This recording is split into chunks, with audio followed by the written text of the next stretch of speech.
We really like working with clients who want to meet their purpose, grow their purpose in anything where marketing can add to people's quality of life, or, as we say, marketing for good.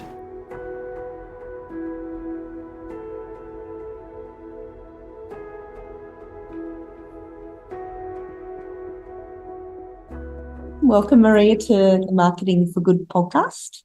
It's lovely to have you here. Thank you for inviting me. You're very welcome. Today we are in Canberra. We're at the International Social Marketing Conference, and we listened to you this morning as a keynote speaker, and it was incredibly positive and inspiring to hear everything you had to say.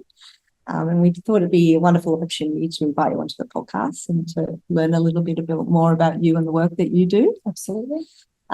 Before we get started, I think it's important that we acknowledge the traditional custodians, the lands on which we are connecting and speaking today, the Ngunnawal people. I've got that correct. Yeah. And we'll pay our respects to their elders past, present and emerging. Mm-hmm. So, Maria, just a little bit of a bio for our listeners so they know who you are. So you're a Professor of Marketing at the University of the Sunshine Coast. You're also the co-director of the Indigenous and Transcultural Research Centre, and obviously a keynote speaker today. I wonder if you can tell our listeners a little bit more about you and, you know, what brought you into academia and social marketing? Oh, wow. So I started out, my primary discipline area is marketing. Absolutely loved it because of the creative elements, the strategic elements, and bringing those two things together in ways that can make a difference. I think that's a really interesting path because a lot of Indigenous students the data shows tend to be enrolled in education or in the health space. So I always sort of stood out, and particularly because this was the late 80s and the 90s when I went through as my undergrad degree. But it was one of those things where even if people said, you know, you're in the wrong space, I still would have done it, highly sort of resistant to sort of being encouraged or corralled down certain paths. And that's probably something that follows through in my journey. Loved marketing, loved everything about that, putting together creative pieces that actually bring about change and are meaningful. And then through my degree, I then went out and worked for a while in industry, came back and worked in Indigenous centre at a university in regional Queensland. And that was a really great experience, got to be on the ground and also to see, I guess, to be behind the scenes of higher education and how it worked. It was a really interesting time because this was the time when universities started this marketisation process, started to look at students as consumers and started to change. Government funding changed as well, which meant universities started looking for different income streams. And through that experience, I ended up doing an honours degree after the fact. And my honours degree was actually about the marketisation of Australian higher ed. And then I followed that on with a PhD afterwards. I was just really lucky to get an APA scholarship that allowed me to do my PhD and into that space. And it's really funny because, you know, sometimes at the end you find yourself at the beginning. And it's funny because my research thesis for my honours and my PhD have really set the tone of my whole career. So even I have tried many times to deviate and go down other tangents, to look down a more commercial path, for example, or to look at more along the consumer product line. But irrespective, I might do that for a little time, like a little dalliance, but then I end up coming back to educational equality and about how education serves, this great, it provides the opportunity for people to re-author their lives. It provides the opportunity for social mobility that no other institution can do these days. Would you say education equality is your purpose? Oh, absolutely. Yeah, I just, I live, eat, breathe and sleep it. I just have such expertise and passion about it. It's been an amazing journey too, because in 2019 or 2018, actually, I was lucky enough to be a research fellow with the then National Centre for Student Equity in Higher Education. And it was one of the best experiences of my life. I found my people, so to speak, in the equity space, and a beautiful community of people really there to make a change. And I think I could see that we were all working to do the same thing. it was such a good experience that at the end of it, an opportunity came up for me to be on the task force for the NAPFON review and was seconded to the Australian Government Department of Education. So I'm pitching myself at this stage, right? Wow. Going, oh my God, how did I end up here? How did I end up being on this? And it was an opportunity because I could bring all my knowledge to bear in terms of what I'd seen across the sector, in terms of, emerging trends, where the pain points were, where the bliss points were. And I think that was really helpful. And it was also wonderful to be so welcome in the department and to have the opportunity just to see the machinations of policy development and design, to write stuff and then to have it published on the website for people to respond to see and review, for example, the submissions that people made. So I think I was very lucky in that space to have insight that others didn't have. Always had a fascination with government and policy, although I have never had any training in that space. And I've often thought that it's in the blood. So my mum's parents were well-known Indigenous activists, and here in Canberra there's actually a street named after them in Neville Bonner Estate. So Fred and Iris Clay, and so they worked with and against state and federal governments, and were a part of the Neville Bonner's movement as the first Indigenous senator. So I've always thought that that's just sort of been this sort of, this embodied aspect of it. So this 2019 being a part of that review brought together the strengths around both marketing, social marketing, educational inequality, and also that sort of political sort of untapped interests that I've always had in that space. So it's been an interesting journey. And I must say probably the highlight, I still remember it with clarity, that moment of I was sitting at my desk and we got the call or the email to say that the minister had accepted all of the recommendations. And just at that moment going, wow, like if this is the best thing I've done, it's absolutely brilliant. And that's led to a redeployment of about 400 million towards regional, rural and remote students. And the biggest, thing I liked there was sort of suggesting and then having it come to fruition was the uncapping of places for Indigenous students from regional areas, which is now being made in the current role of reforms as a national law. So there's sort of a point where you feel, man, icing on the cake. I'm pretty satisfied with those sorts of things. Future checkpoints. Yeah.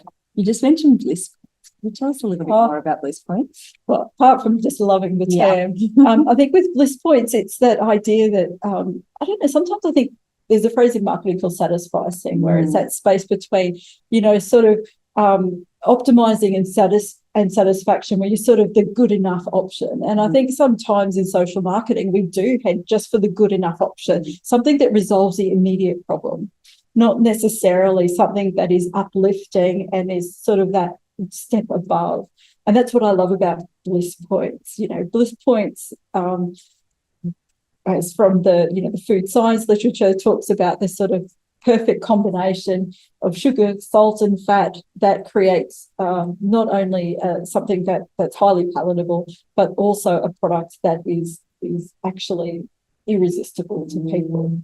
And I think that's something I like to aim for, like very optimistic in this space. And I think optimism is what can get you through these sorts of moments. And it also means that you can leave behind the vagaries of the sector to say, well, what is this bliss point that's out there now? Because it moves, it changes over time. What is it that we can do that can be irresistible or make change irresistible to certain people? And I think it just lifts our eyes above the horizon. Yeah, I love that. Sometimes we're just at this level. I'm like, there's got to be more out there. Yeah. There's got to be something more that we can do that actually really triggers engagement, that really gets people moving, and that can bring change that almost fulfills itself, that's self-perpetuating. That's a beautiful explanation. Thank you. I also wanted to talk to you about something that you're very passionate about, pockets of brilliance. So if you could explain what that concept means and why it's important in how we frame Indigenous excellence. Yeah. So a big part of the work with the centre, so at UniSC I co-founded the Indigenous and Transcultural Research Centre. So we started as a little team of 6 people who came together with passion around a common cause across multiple disciplines. Through that, and it took last year, we actually became a full university research centre. So it took a long time to get that. We got the momentum, we got the grants, we got the publications, we hit those sorts of things. So we started in 2013. Okay. So yeah, it was an 11-year journey to get to that point. But we've got the track record and we got the background to it. But what it taught me was that, research centres and research in general is a community of people coming together. And when I put the centre together, the ethos that still sticks with it was the focus on Indigenous excellence. So you didn't want to go into deficit thinking or narratives, didn't want to think about nihilism or hold us back in any way, but rather the idea here was about not just excellence, but about those bliss points, reaching for something beyond the horizon that's higher than people could see, that's actually, vibrant, that's nurturing people, that brings those things together. So pockets of brilliance, love the idea because it's about focusing on those areas of excellence where we have Indigenous excellence that is a role model or a group that is not just better, but awesome. And that can really serve as great examples of what could be. It's about sort of setting that prize or setting clear sort of distinctions around it. I know when I teach my students, I always say, look for the acorns and not the oak trees. So it's looking for these little pockets of brilliance that we can then grow into something more substantial that can affect a wider range of people. I just like the term as well. I love that term. Yeah. So, I think that there's a lot of deficit discourse policy inherently by its nature is about making a problem or problematizing an issue so that funding can be directed to it. So we're working in this sort of ecology where there's negativity. We're framing policy negatively, we're framing solutions negatively, we're framing targets negatively. So in some ways it was this pushback against those types of things by saying actually it's about Indigenous excellence and it's about pockets of brilliance and it's about showcasing these things to inspire and to find new directions for people. Can you give some examples of the acorn compared to the oak tree you're talking about? Look, I think, So I always share this with students because I think sometimes we're too busy looking in the rearview mirror, that hindsight versus foresight. Yeah. And the idea of foresight too is also just breaking free of the status quo. So when we teach our students or when in social marketing, when we're training or working with organisations, we're often using tools and techniques that were developed decades ago that might not sort of fit the current sort of context. So sometimes with acorns, we're overlooking, radical ideas or new ideas because we don't realise the value of it at that point in time. They might just be in their early stages and yet they might offer a lot of promise in the future. And they might be something that with the passage of time or perhaps with technology, it will make it a reality or something to do. But I think it's that hopeful thinking as well, that sense of, that you can discover or bring to visibility something that will make a manifest difference in people's lives. Lovely, thank you. I also wanted to come back to purpose, and purpose is something that has driven the work that you've done right from the very beginning and continues to today. And when we're thinking about social marketing, it often, from a practitioner's point of view, is bringing purpose together with commerciality. And sometimes there's a tension there, but there's obviously opportunity. And I wonder if you could talk to that as well. And I think those moments in my career where I've tried to move into the commercial research space, it's sort of been an interesting one because even now, my main project at the moment is about Indigenous business, and my actual interest is in commercial. Indigenous businesses that operate in mainstream markets and as well as internationally focused Indigenous businesses. So it is that space between, they literally walk the line between commercial outcomes, you need generating profit, generating revenue and purpose. But often in those sorts of organisations, just like B Corps, it's also about delivering the value back to communities or returning that back. It's that giving back reciprocity that underpins it. So it's a cultural value and there's a responsibility to community and responsibility to family, to bring back these benefits and share them amongst a wider group of people. So I don't think that they're that different in that sense, in that commercial versus working with purpose. And in many ways, what makes you successful in the commercial world is that you do have a purpose that sits outside of, capitalism.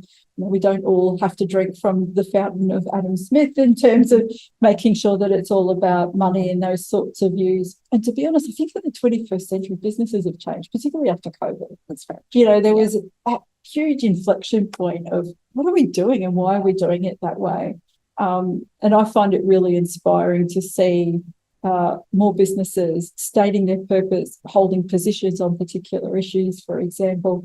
But also when you talk to people, you can tell if someone's driven by purpose, and commercial outcomes are a part of that parcel as well. At the end of the day, drawing revenue in order to continue to employ people and to provide those opportunities for people to thrive in their own lives is a part of that process, that triple bottom line as well. Yeah. Beautiful. You have spoken to us previously as well around co-design. I just wanted to get your thoughts on co-design. I know that you've got a few different takes. Yeah, and I think, look, I've sort of dabbled in the co-design space, and there's sort of these ways of going about it. But recently I've been reading this pushback about co-design, and I've been reading some people sort of expressing the view that they think that co-design is an overused term, that it's not clearly in the design. The actions of co-design are not always clear in terms of what people are doing, and also that it's used as an umbrella term. So I think a part of it is that there's multiple interpretations of what co-design is, and then how it's actually operationalized varies by project, really, and by stakeholders that are involved. So some of the work coming forward is sort of suggesting that people hide behind co-design because they're not transparent in the actual actions that they are undertaking. But then I look at some work such as the work literally in the design field, and they, the threshold to hide, this is how it's done. You're always, negotiating and going back to your clients and prototyping. And I think sometimes that there's been some shortcuts outside of the design field by others in this space. But it's interesting because it's really been an unchallenged methodology, because fundamentally we know, look, at the end of the day, people know the answers. You're just guiding them and providing them with some tools to give it shape and form and then ideas of how they can operationalise it. And in my space, in the education equity space, we're not there always to solve the problems. If anything, we're there to help people to extract the solutions from themselves through the tools and techniques that we've got there, because it's sort of like digging into a deep space to say, well, why does this matter and how do we go about it? But, I too was taken aback when I read about these sort of challenges to co-design, but then I sort of sat with it and I thought, well, actually, is this an area that's ripe for review and how we're looking at it? And I think it's come back from the community voices that are speaking back against co-design are doing so perhaps because they've experienced lots of different types of co-design, some shallow co-design versus other work that's been quite deep, but the single phrase is being used. So perhaps it needs to be, I guess, more nuanced in what we go about. There's also a lot of other phrases out there that are used interchangeably, and there's no sort of conceptual clarity around them. Things like community-based projects, community-led projects. And it's like, well, what are the attributes that differentiate these? And what is community co-design and how does that vary from standard co-design? And really it's about talking about the shifts in power. So co-design implies shared power, but when we've got projects, we know that that's not the case. Someone's got the money. Someone's got the Sharpies and the Post-it notes, and someone else doesn't. And I think that's the thing, that there's subtle power moves in different ways, and it moves in different ways in co-design as well. And sometimes it's presented as, community-led and things like that. But I think that sometimes those phrases are quite loose because community is speaking back and saying, well, actually, This is how it ran. You put us through a series of exercises, you went away and did something with it. And we want more of a say in what comes out. In the academic space, I think we limit co-design to literally that, to the early parts of a project in terms of co-designing the scope and shape of the work, but it doesn't extend all the way through. So there's like a whole life cycle. So it comes from co-design. What about co-ownership? What about co-implementation? What about co-authorship? So there's this whole spectrum along the way that if it was truly a partnership, that partnership would extend through all the parts. So why aren't these final reports co-authored by the individuals who provided, by the community who's provided the information for them? Why are their names missing from these spaces and places? And in academia, obviously that's in authorship of journal articles and those types of outcomes. So I think just sort of when you start to poke around a bit, you can see some soft spots there. And my interest in it was purely having read these articles, and that caught my attention when people were saying, well, we think co-design is overused. And we think co-design is an umbrella term and it's not transparent and it masks some co-design's done well, but some not so well. This takes me to something you mentioned in your keynote speech, and it was around country-centred design. And I think there was a real strong focus in country-centred design on being local, and that connection to local. I'd love to hear a little bit more about that approach as well. And I think with it, that these days, and I know with funding bodies and in the space of social marketing, that there's increasingly a focus on two keywords come up again and again. One is portability and the other one is scalability. So they're just code for generalizability. And that's a view in sort of the research literature that if something is done well, then it should be generalized beyond the population from which you drew the data. Country-centered design tells us that that's not the case. Every place is different. Every place experiences water differently. As I gave the example of the ACT versus Queensland, our autumn is very mild and everything's still green. The leaves ain't fallen off the trees up there. So it's sort of this idea, is that real? So country-centered design is also taking that inspiration. So in some areas they call it biomimicry, and some people call it slightly different things, some of the bio something or other. But the idea there is using nature as the canvas, as the teacher of what's the best way forward in the process going forward. I think biomimicry is common in certain types of fields where it's about designing, even in the Indigenous business space or business space, full stop, business space, full stop, where they talk about an organisation has birth and growth, but it also has a point of decline and death. And so organisations increasingly sort of planning that point of redundancy or planning that point of ending. So just sort of reflecting the natural cycle that exists out there in the world. But I think with the country-centric or place-centric work, it really is questioning, or as more of a provocation to say, well, is something done in one location really generalizable to another? And honestly, where have we seen that work? I've seen a lot of work that's very place-centric, that's community-centric.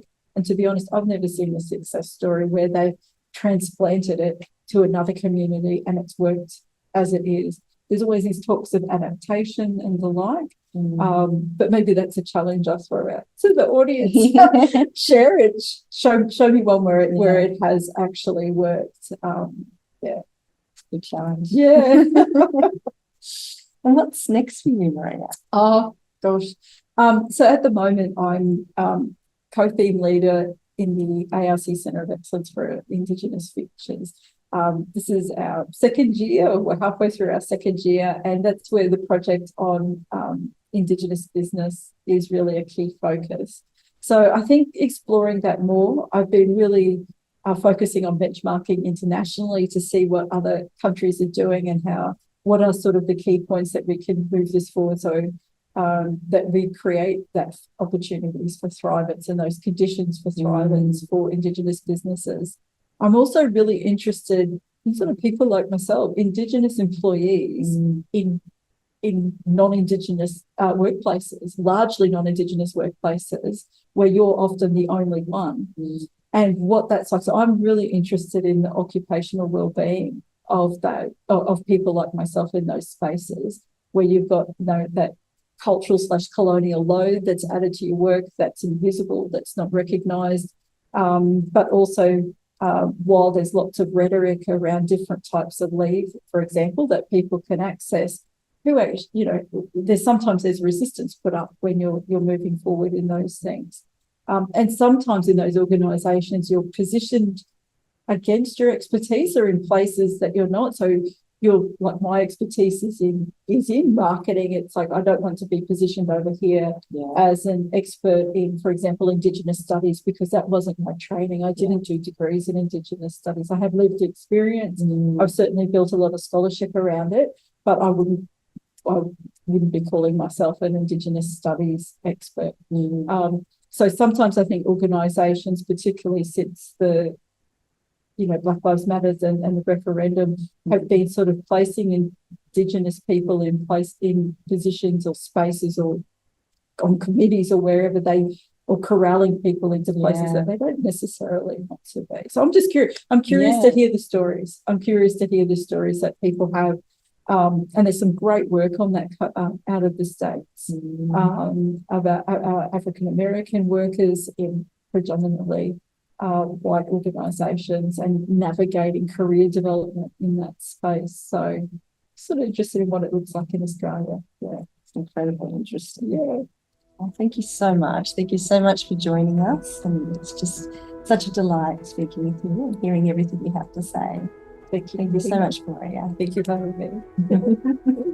We really like working with clients who want to meet their purpose, grow their purpose in anything where marketing can add to people's quality of life, or as we say, marketing for good.